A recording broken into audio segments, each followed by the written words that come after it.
Son visage te hante et tu sais même pas d'où il vient. It's alive!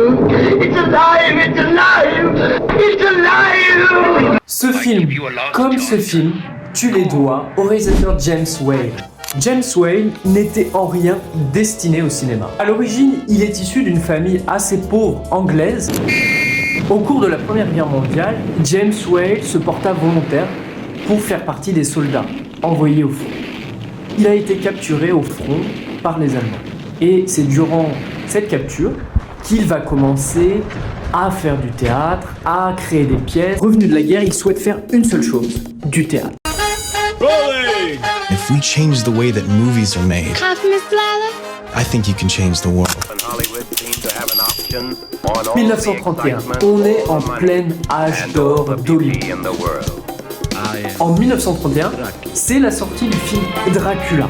Le film est un succès total. Il a coûté à peu près 300 000 $ et rapporte à peu près 1 million de dollars, ce qui est considérable pour l'époque. Et Universal veut faire encore de la thune. Et ils se disent, bah tiens, quitte à faire de l'argent, on va continuer de travailler sur le thème des monstres, de l'horreur, parce que ça fonctionne bien.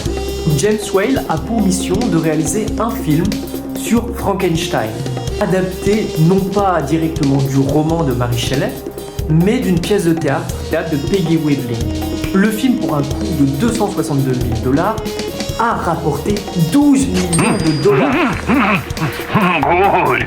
Et un tel succès qui fait gagner autant d'argent à un studio, autant dire qu'il y a eu des suites. Et la suite Bride of Frankenstein est encore meilleure que le premier film pour beaucoup, et à mon sens c'est également le cas.